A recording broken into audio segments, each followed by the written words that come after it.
मैं डॉक्टर मनु जी राय, associate professor,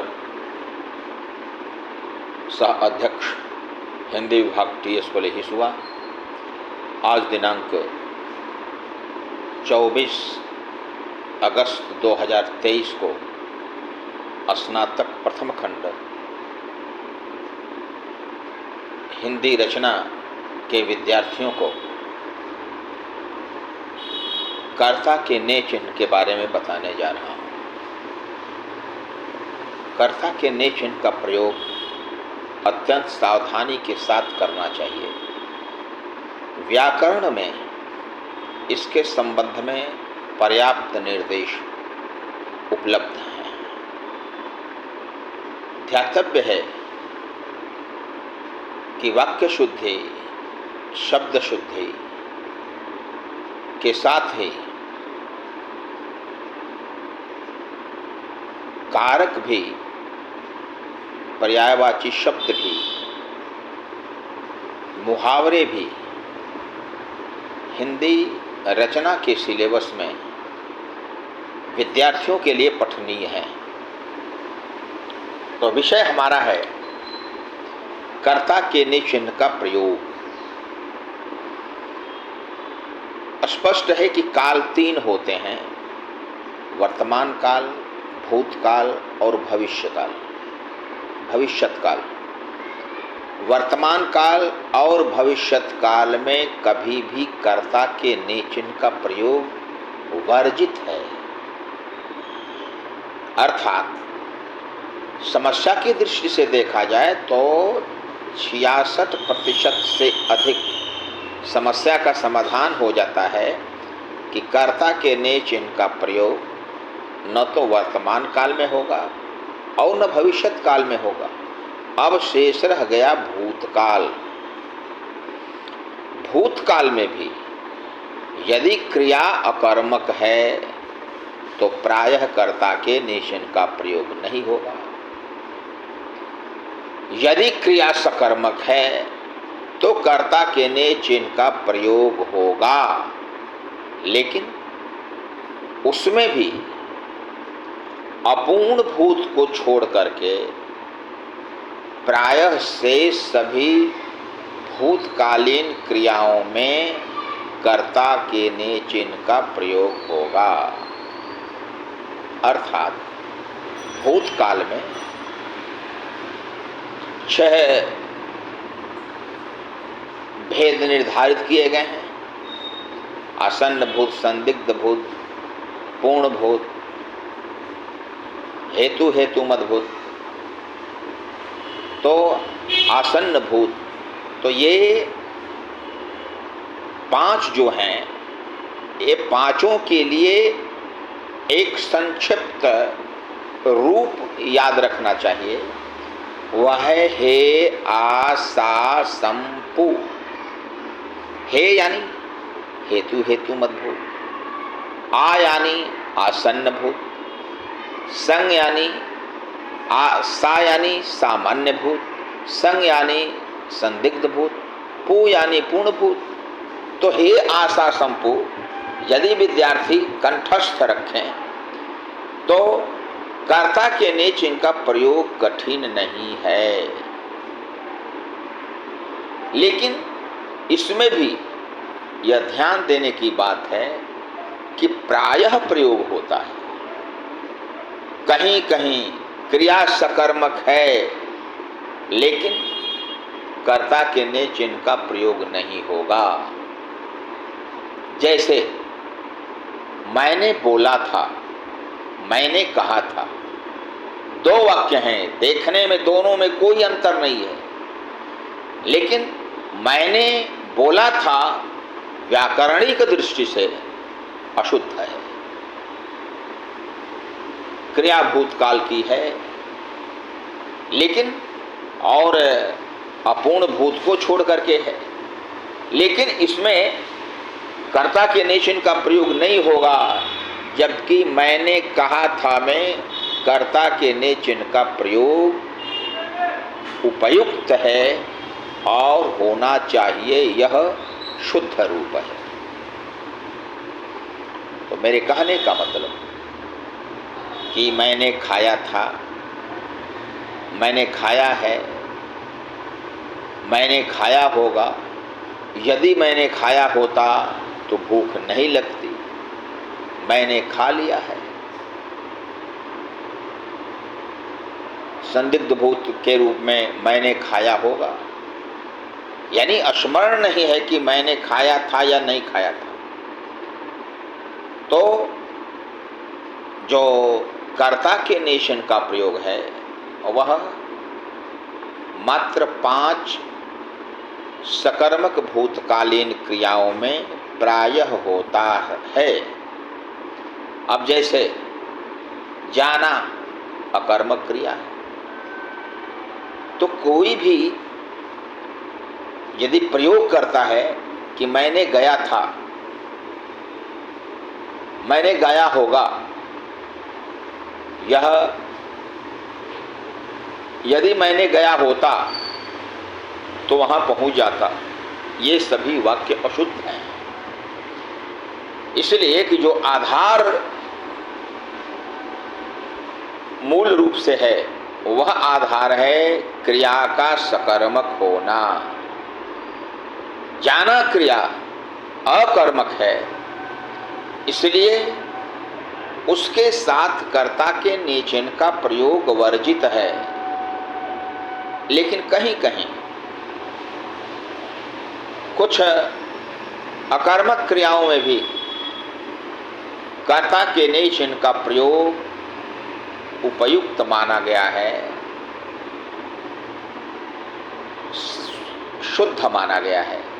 जैसे खांसना, छींकना, थूकना, नहाना आदि क्रियाएं मूलतः है अकर्मक, लेकिन सकर्मक भूतकालीन क्रियाओं के समान ही इनमें कर्ता के नेचन का प्रयोग होता है और वह वैध है।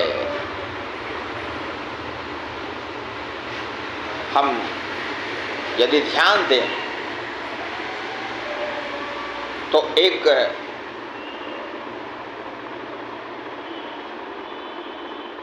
कहानी है जिसका नाम है उसने कहा था। उसने कहा था कहानी में ने का प्रयोग है, इसलिए कि वह सकर्मक क्रिया है। कहा होगा तो कुछ कहा होगा।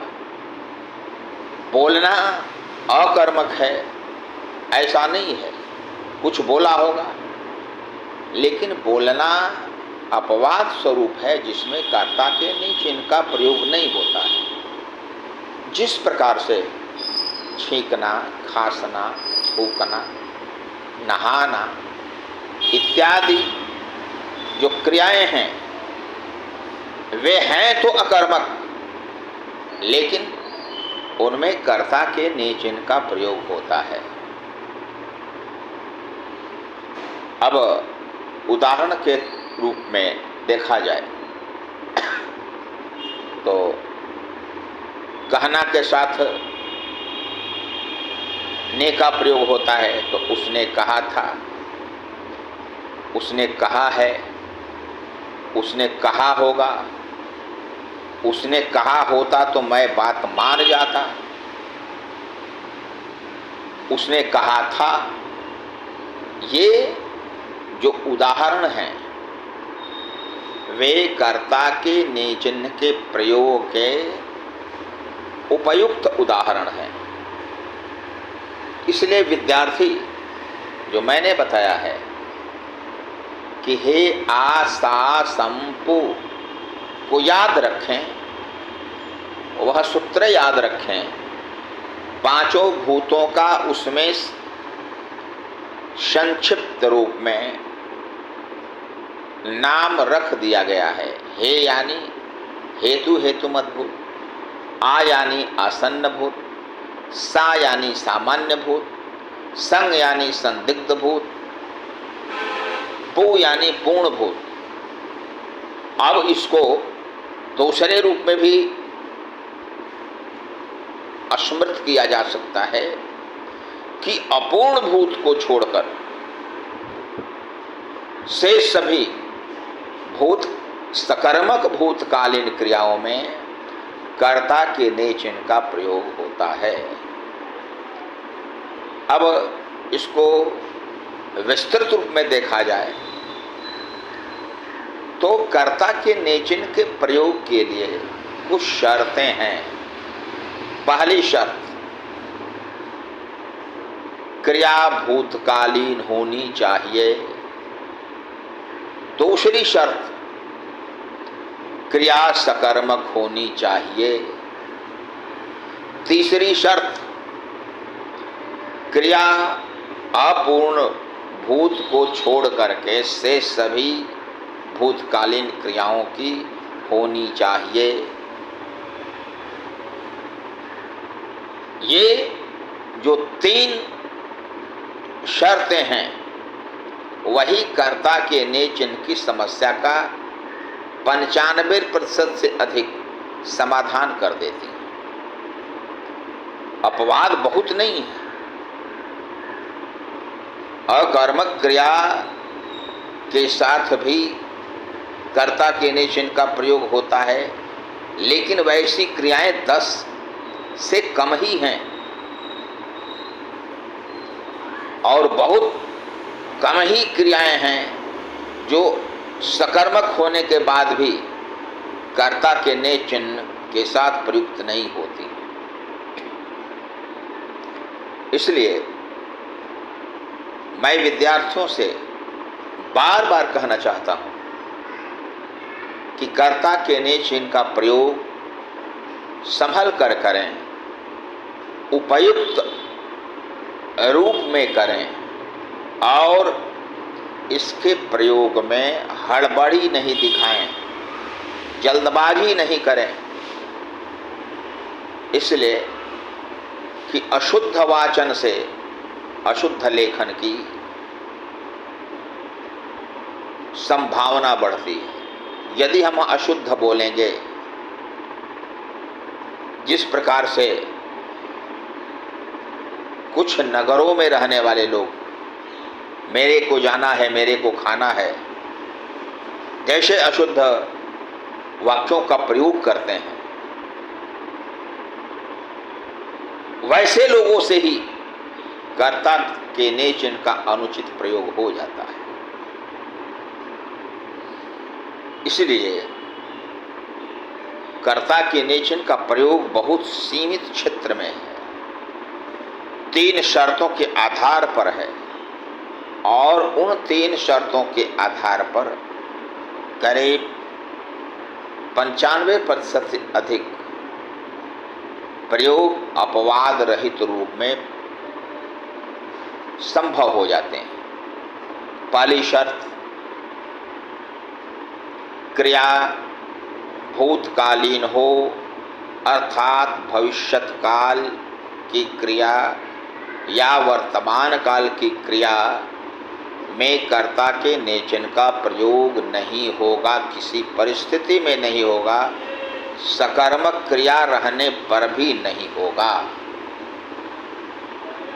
दूसरी शर्त, क्रिया सकर्मक होनी चाहिए, यानी कर्म से युक्त क्रिया। अकर्मक और सकर्मक में भेद यही है कि जहाँ पर कर्म नहीं हो और जहाँ पर कर्म हो। अकर्मक में कर्म रहित, सकर्मक में कर्म से युक्त। तो जहाँ पर सकर्मक क्रिया होगी वहीं पर कर्ता के ने चिन्ह का प्रयोग होगा। अब तीसरी शर्त में अपूर्ण भूत को छोड़ करके से सभी 5 भूतकालीन क्रियाओं में प्रायः कर्ता के ने चिन्ह का प्रयोग होता है। तो 5 में कौन है? तो हेतु हेतुमद्भूत, आसन्न भूत, संदिग्ध भूत, सामान्य भूत और पूर्ण भूत। जैसे राम ने खाया था, राम ने खाया होगा, राम ने खा लिया है, राम ने खाया होता तो यहाँ जरूर आता, और राम ने खाया होगा। तो 5 अपूर्ण भूत का अर्थ होता है कि जो क्रिया पूरी नहीं हुई है। जैसे प्रेजेंट कंटिन्यूअस में होता है, मैं जा रहा हूँ, वैसे ही भूतकालीन क्रिया में मैं खा रहा हूँ, वह पढ़ रहा है। जैसे वर्तमान काल की क्रिया है, वैसे ही मैं जा रहा था, मैं खा रहा था, वह खा रहा था, कि जो क्रिया है वह पूरी नहीं हुई है। पास्ट इम्परफेक्ट यानी क्रिया पूरी नहीं हुई है, अर्थात अपूर्ण भूत की क्रिया है। पूर्ण भूत और अपूर्ण भूत में यही अंतर है। क्रिया यदि पूरी हो गई तो पूर्ण भूत, क्रिया यदि अपूर्ण है, अधूरी है, अभी चल रही है या चल रही थी, चूंकि भूतकाल की है तो चल रही थी, तब कर्ता के नेचिन का प्रयोग नहीं होगा। जैसे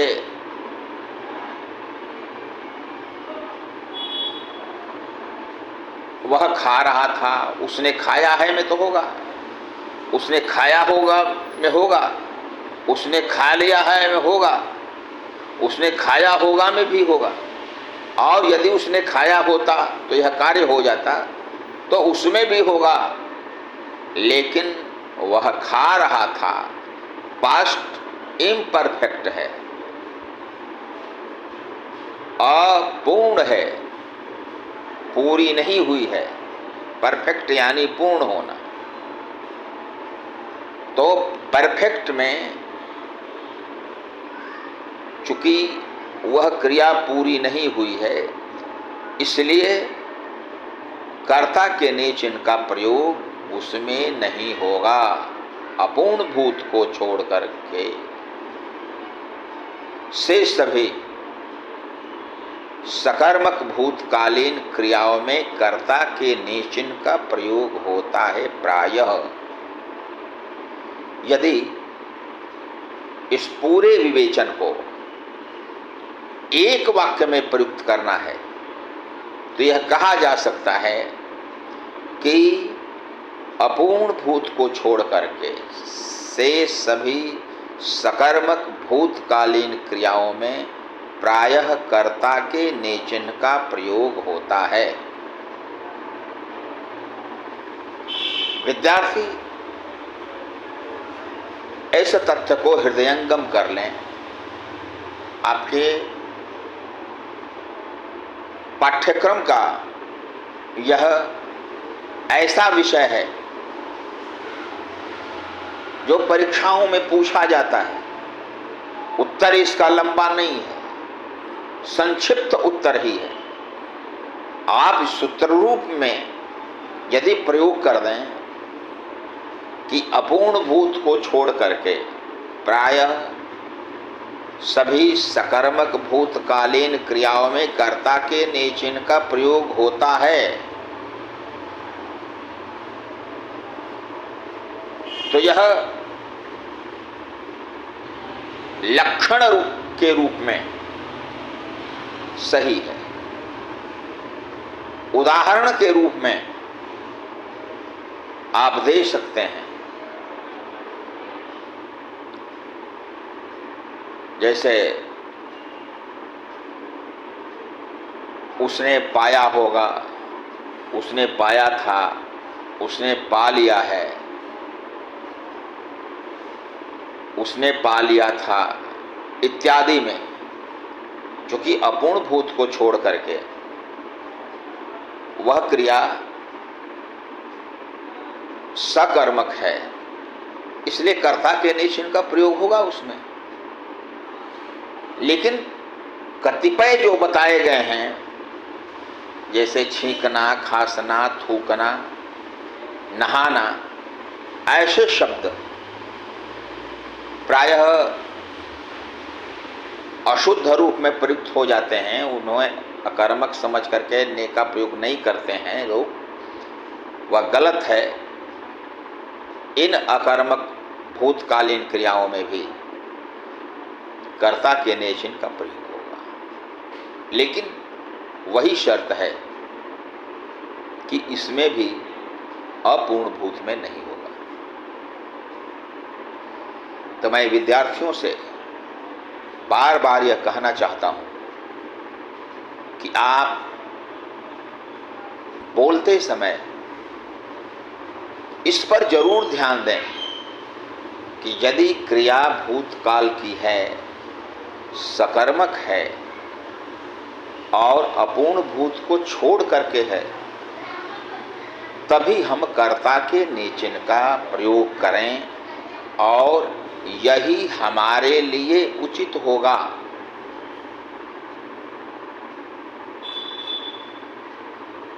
ये विद्यार्थी यदि सीख लेते हैं, समझ जाते हैं, इसके सूत्र को पहचान लेते हैं, तो उनकी भाषा कर्ता के निचिन की दृष्टि से पूर्णतः शुद्ध हो जाएगी।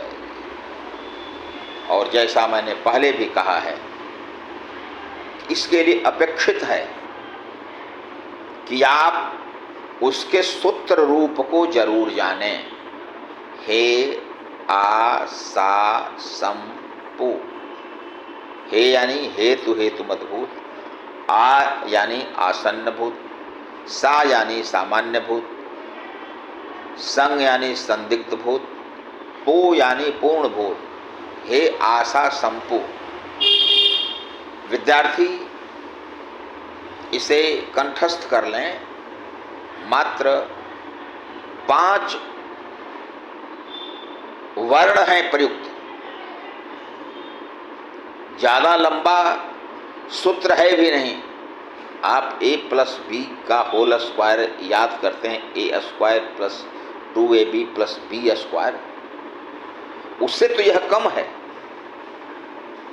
तो इसमें परेशानी कहाँ होगी? और सूत्र को याद रखना मुश्किल नहीं, आसान है।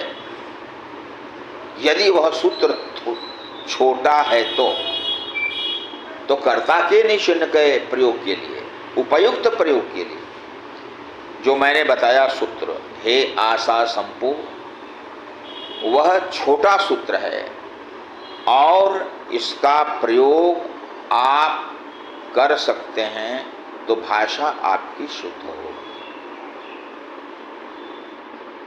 कई बार ऐसा होता है कि लोग भविष्यत काल में, वर्तमान काल में कर्ता के निचिन का प्रयोग असावधानी के कारण कर देते हैं। जैसे कुछ अशिक्षित व्यक्ति जब दिल्ली, मुंबई, हैदराबाद जैसे विकसित शहरों में जाते हैं तो वे बेचारे मजदूरों के बीच में रहते हैं, उनकी भाषा उतनी प्रौढ़ नहीं रहती, अशिक्षित होते हैं, समझदारी कम रहती है, लेकिन उनकी भाषा मातृभाषा के रूप में हिंदी नहीं रही है, तो वह भी एक कमजोरी रहती है। इसलिए जब वो बोलते हैं तब भाषा अशुद्ध हो जाती है। वैसे लोगों के लिए या वैसे लोगों के संपर्क में यदि कोई दूसरा व्यक्ति भी आ जाए तो उसकी भाषा के अशुद्ध होने की आशंका बढ़ जाती है। जैसे उनके बाल बच्चे जो उनसे अशुद्ध भाषा का प्रयोग सुनते हैं तो वे निर्धारण नहीं कर पाते कि हमारे पिताश्री, हमारे भ्राताश्री, हमारे चाचाश्री अशुद्ध वाचन कर रहे हैं। तो वे भी उसी अशुद्धता को ढोने लगते हैं। अकर्मक रहे, क्रिया रहे या सकर्मक, उससे उनका कोई मतलब नहीं है, इसलिए कि जानकारी भी नहीं है। इसलिए सकर्मक और अकर्मक दोनों ही क्रियाओं में कर्ता के नेचन का प्रयोग कर देते हैं, जो उचित नहीं है। तो मैं पुनः अपने विद्यार्थियों से कहना चाहता हूं कि आप भाषाई दृष्टि से शुद्ध वाचन करना चाहते हैं तो कर्ता के ने चिन्ह का प्रयोग करने के लिए उसका जो निर्देश है उसको जरूर कंठस्थ कर लें, याद कर लें, हृदयंगम कर लें कि अपूर्ण भूत को छोड़कर प्रायः शेष सभी सकर्मक भूतकालीन क्रियाओं में कर्ता के ने चिन्ह का प्रयोग होता है। अब इस सूत्र के आधार पर यह तय होता है कि वर्तमान काल में और भविष्यत काल में कर्ता के ने चिन्ह का प्रयोग नहीं होगा। भूतकाल में होगा तो भूतकाल में भी अकर्मक भूतकाल में नहीं होगा। यदि होगा भी सकर्मक भूतकालीन क्रिया में तो अपूर्ण भूत को छोड़ करके शेष सभी 5 भूतकालीन क्रियाओं में होगा।